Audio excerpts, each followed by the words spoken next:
शनि का एक नियम है, अगर किसी के मुख से 5 बार 7 बार काशी काशी काशी काशी निकल जाता है तो उस पर ना तो ढैया ना 7.5 का असर ही नहीं हो पाता है। महाराज ढैया और 7.5 तो बहुत दूर रह जाते हैं, अगर केवल काशी का संबोधन ही जीव कर ले तो, केवल काशी का संबोधन। आज शनिवार का दिन है, के दिन पीपल के वृक्ष की पूजन करेगा, दूध चढ़ाएगा या मिष्ठान का भोग लगाएगा, लक्ष्मी और नारायण उसके घर में प्रवेश कर जाएगा। लक्ष्मी और नारायण उसके घर में प्रवेश करेगा, इसलिए नियम बनाया। कौन से दिन का? शनिवार। लक्ष्मी जी बोली नारायण आपने तो एक दिन का वार लिख दिया, शंकर जी ने 7 बार बनाए हैं, रविवार सोमवार मंगल बुध गुरु शुक्र और शनि, ये शिव जी ने बनाया। अब एक दिन आपने अपना बना लिया, बाकी के दिन अगर कोई इस पीपल के वृक्ष के नीचे आएगा और यहां तो दरिद्रता बैठी है तो उसका क्या होगा? भगवान नारायण बोले सुन दरिद्रता, तेरे से एक विनती है, अगर कोई भी मनुष्य इस पीपल के पेड़ के नीचे अगर 7 दिन में आता है और उसके हाथ में अगर कोई सामग्री होती है तो तू उसके घर में प्रवेश नहीं करेगी। नियम है पीपल के वृक्ष का, या तो पानी का लोटा लेकर जाओ, कुंकू का चोपड़ा लेकर जाओ, शक्कर लेकर जाओ, या पेड़ के नीचे चींटी को डालने के लिए आटा ले जाओ, पर खाली हाथ पीपल के वृक्ष के नीचे कभी मत जाओ, कभी नहीं जाओ। खाली हाथ जाओगे तो दरिद्रता तुम्हारे घर में प्रवेश करेगी। एक बेलपत्री जिसका डंडी का मुख जलधार बहने वाले स्थान पर हो, एक दुर्वा जिसका डंडी का भाग जल बहने वाले स्थान पर हो। कर्ण घंटेश्वर भगवान जो काशी में विराजते हैं, पहला जल जहां जल बहता है उसकी साक्षी में, दूसरा और तीसरा 3 स्थान पर खड़े होकर कर्ण घंटेश्वर महादेव के नाम से अगर जल चढ़ाकर उस जल का आचमन, जिसका विवेक काम नहीं कर रहा है, कोई बच्चा मानसिक विकलांग है, बुद्धि काम नहीं कर रही है, डॉक्टर ने कह दिया ये कोमा में चला गया है, वेंटिलेटर पर पड़ा हुआ है और विवेक काम नहीं कर रहा है, तो डॉक्टर का इलाज तो करवाओ, क्योंकि डॉक्टर शंकर का एक रूप है, जो दवाई दे वो भी खिलाओ, पर साथ में कर्ण घंटेश्वर का जल भी, उसका नाम लेकर चढ़ाकर वो जल भी अगर उसको आचमन कराया जाएगा तो जल्दी से जल्दी विवेक काम करना प्रारंभ करेगा। और अगर मिर्गी का दौरा आ रहा होगा तो वो मिर्गी का दौरा धीरे धीरे बंद होता चलेगा। कर्ण करेगा, और अगर मिर्गी का दौरा आ रहा होगा तो वो मिर्गी का दौरा धीरे धीरे बंद होता चलेगा। कर्ण घंटेश्वर महादेव, देवाधिदेव महादेव के पास में जाकर सभी देवताओं ने प्रार्थना की, विनय करा, निवेदन करा। इस क्रोध को, नरसिंह भगवान का जो क्रोध है, नरसिंह भगवान का जो गुस्सा है, क्रोध है, भगवान नरसिंह का जो क्रोध है उसको शांत किया है। शंकर भगवान कहते हैं कि यदि क्रोध नरसिंह भगवान को आ रहा है तो उसकी शांति मैं अकेला नहीं करूंगा, तुम सब मेरे साथ में मिलो और क्रोध। मैं एक शरम्भ पक्षी का रूप रख लेता हूं।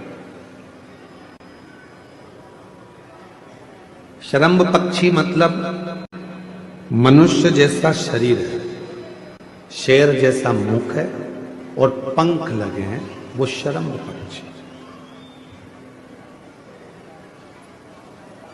और शरम्भ पक्षी का रूप रखकर मैं नरसिंह भगवान को क्रोध को शांत करूंगा, उनको पंजे में उठाकर अलकनंदा नदी में ले जाकर डालूंगा, जिससे उनका क्रोध शांत हो। शरम्भ पक्षी का रूप रखकर भगवान नरसिंह भगवान के पास में पहुंचे और नरसिंह भगवान के पास पहुंचकर उन्होंने नरसिंह भगवान को अपने पंजे में लिया और अलकनंदा नदी में ले जाकर छोड़ा। कभी बद्रिकाश्रम आप लोग जाएंगे दर्शन करने के लिए, तो जब अलकनंदा नदी के पुल पर चढ़ेंगे तो ताप्त कुंड के ठीक नीचे की ओर एक नरसिंह शिला है, उसका दर्शन मात्र कर लेने से व्यक्ति के जीवन में क्रोध की शांति।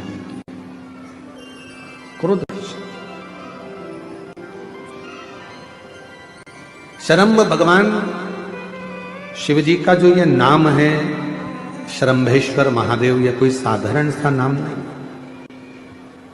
भगवान शंकर का ये जो नाम है ये क्रोध को शांत करता है। इसलिए जब जब अगर अपने भीतर अगर कहीं क्रोध उत्पन्न हो रहा है या अपने को लगता है कि अपन बहुत गुस्सा कर रहे हैं, एक बेलपत्र को अपने हाथ में रखकर शंभेश्वर महादेव का नाम लेकर अपने घर में जो शंकर का शिवलिंग है उसको यदि समर्पित कर देते हैं तो हमारा क्रोध उसी क्षण समाप्त हो जाता है, शांत हो जाता है। शंभेश्वर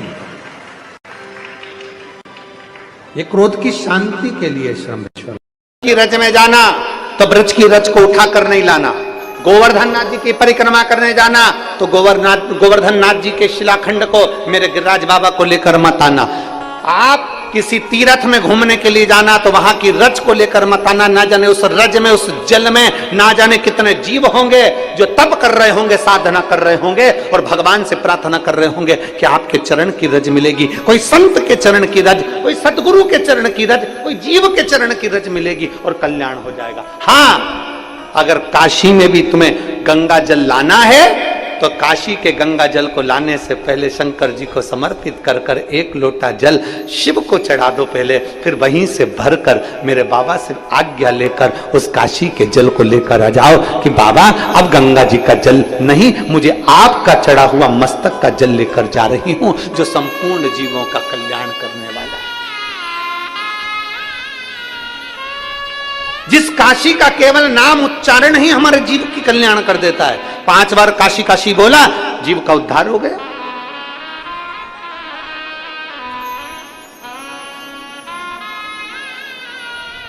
कभी जिंदगी में काशी जाओ तो काशी के जल को अपने मस्तक पर चढ़ाओ, काशी की रज को अपने मस्तक पर चढ़ाओ और काशी के जल को अगर लेकर आना है तो मेरे काशी विश्वनाथ जी का नाम लेकर, मेरे विश्वनाथ जी का दर्शन कर कर मेरे विश्वनाथ जी के सामने वो जल ले जाकर फिर लेकर आओ। क्यों? क्योंकि जब जल काशी विश्वनाथ जी के सामने जाएगा तो उस जल पर मेरे बाबा की दृष्टि पड़ जाएगी और हम जैसे जीवों का कल्याण होता है वैसे जल के जीवों का भी कल्याण हो जाएगा। जाओ शिव तत्व को पाने। कितने जीव रहते हैं काशी में, उनकी गति, उनकी मुक्ति शिव तत्व से। एक बार सारे पित्र जानते हो ना आप लोग, जम के तो बोलो, जो चले गए, प्राण छूट गए, जो चले गए, वो पितरों की गिनती में आए। गर्भ में अगर कोई बच्चा मर गया, गर्भ से बाहर निकल कर मर गया तो वो आहूतों की गिनती में आ गया, जो कुंवारी अवस्था में मर गया, वो कुंवारा चले गया, आहूत हो गया, कुंवारी अवस्था में चले गए। तो पितर, आहूत, ये सब भगवान देवाधिदेव महादेव के पास आ गए और भगवान शिव जी के पास आकर खड़े हो गए। शास्त्र कहता है कि 1000 वर्ष निकल गया, पितर और आहूत भगवान शंकर की सम्मुख में खड़े होकर केवल दर्शन करते रहे। उन्होंने ना कोई मंत्र जपा, ना कोई साधना करी, ना कोई व्रत करा, ना कोई उपवास करा, केवल शिव को एक टकी निहारते रहे, केवल बाबा का दर्शन करते रहे, केवल दर्शन।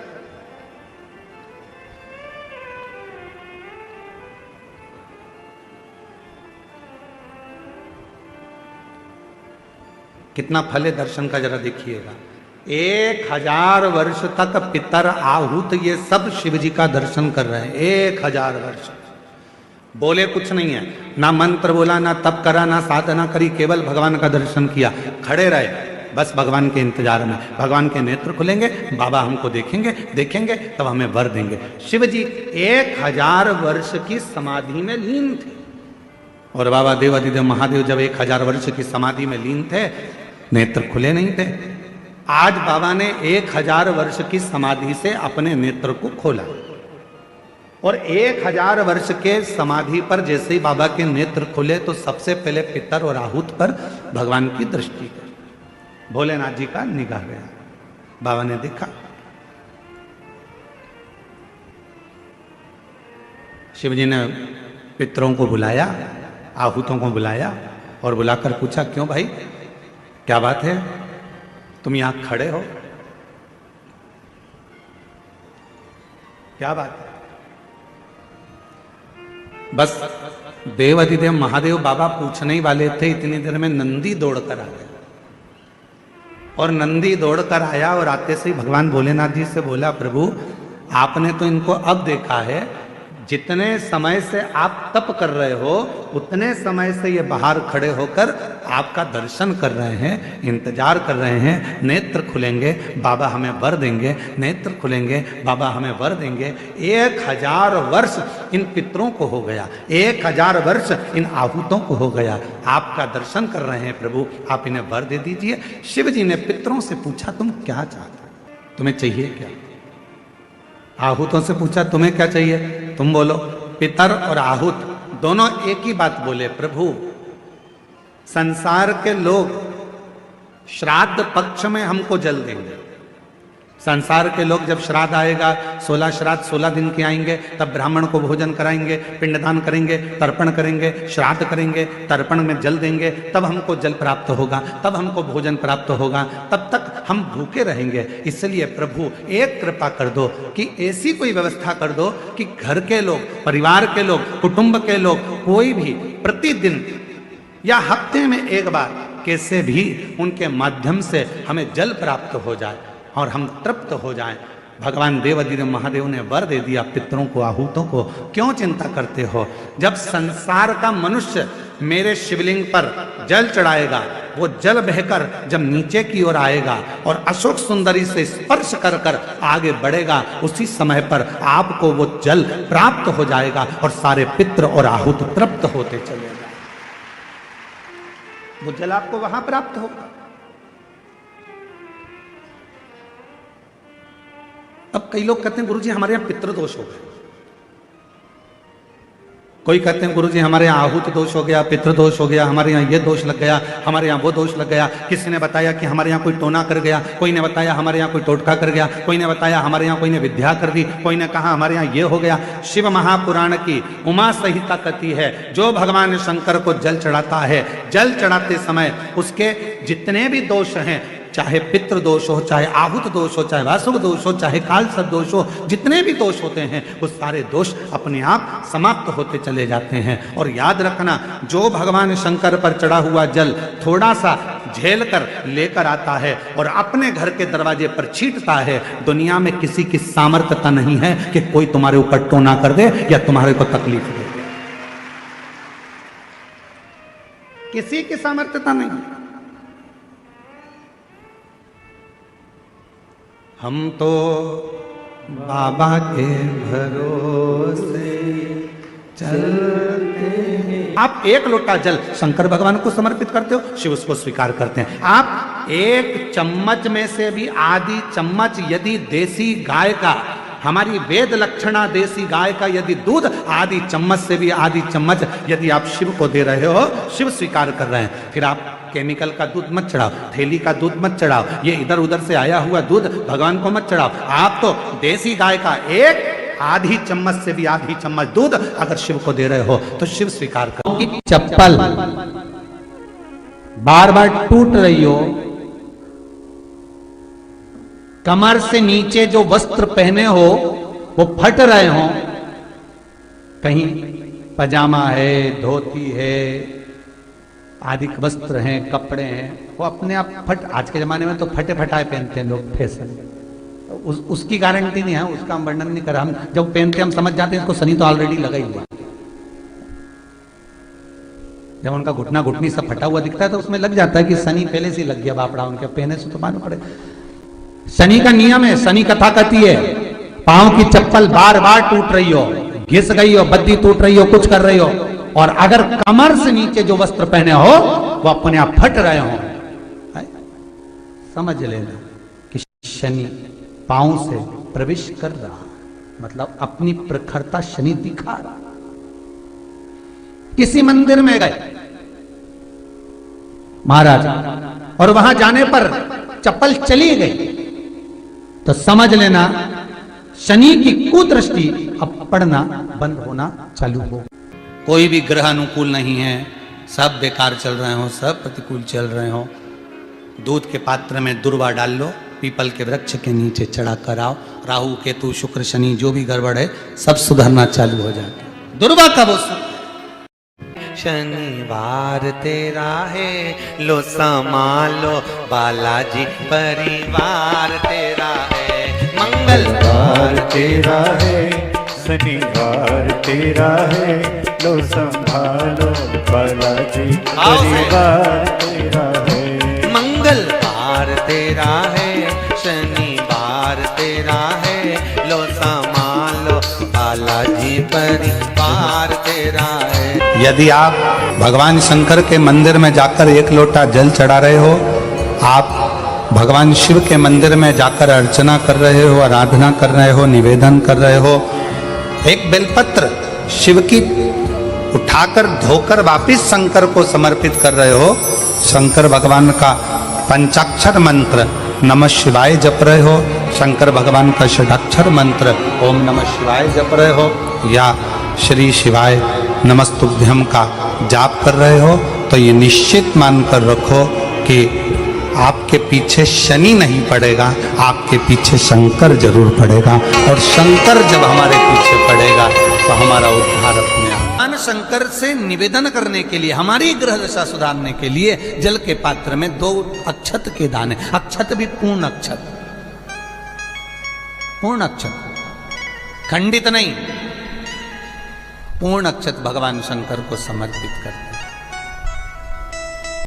महाराज शनिवार के दिन अगर शिव की आराधना करी जाए, शनिवार के दिन अगर शंकर को जल चढ़ाया जाए, तो जिंदगी में व्यक्ति की कभी अकाल मृत्यु नहीं होती। को अगर मौका मिले तो नैमिषारण्य की भूमि पर जो चक्र तीर्थ है, उस चक्र तीर्थ को हमारे यहां पितरों की नाभि कहा गया।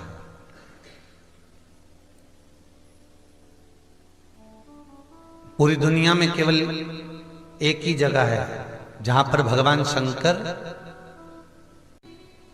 छुप कर बैठे हैं पानी के अंदर, जिसका नाम गुप्तेश्वर महादेव है।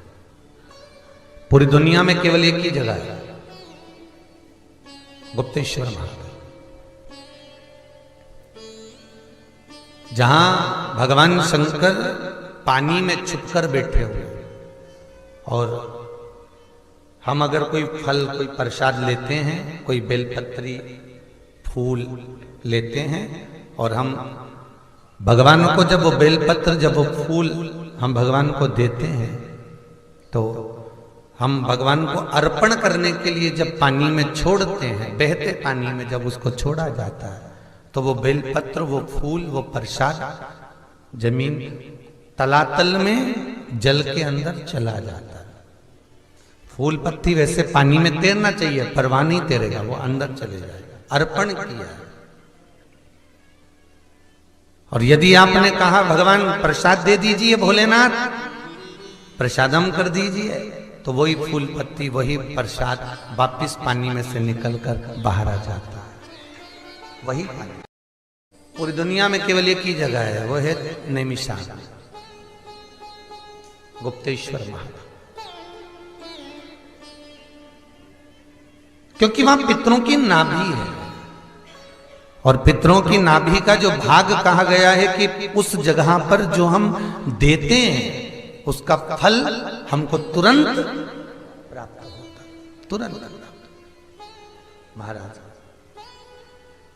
तो कुछ कुछ भूमियां, कुछ कुछ भवन, कुछ कुछ जगहें ऐसी हैं जहां का प्रमाण हमारा शास्त्र कहता है, जहां का पुण्य, उस जगह का आनंद 4 गुना बढ़ जाए। पंचमुखी, अगर जीव नरक भी जा रहा है, बैकुंठ भी जा रहा है, और वहां चित्रगुप्त महाराज सामने खड़े होकर पूछेंगे कि तूने पुण्य कौन सा करा, तूने सत्कर्म कौन सा करा, तुम्हारे मुख से कुछ ना निकले, केवल काशी एक संबोधन ही निकल गया, तो चित्रगुप्त भी हाथ जोड़कर कह देंगे इसको कैलाश छोड़कर आ। ना जाने कितना तप, कितनी साधना, कितनी आराधना, पूरा ब्रह्मांड, पूरी सृष्टि जल में मग्न हो जाती है। सतयुग आता है, त्रेता आता है, द्वापर आता है, कलयुग आता है, नष्ट हो जाता है, चले जाता है, फिर वापिस सृष्टि रचना प्रारंभ होती है। कितनी बार सृष्टि पानी में डूब गई, कितनी बार सृष्टि जल में मग्न हो गई, कितनी बार सृष्टि समाप्त हो गई, पर पूरी भूमंडल पर केवल एक काशी ऐसी अजर और अमर है जो कभी समाप्त नहीं होती, वो हमेशा की हमेशा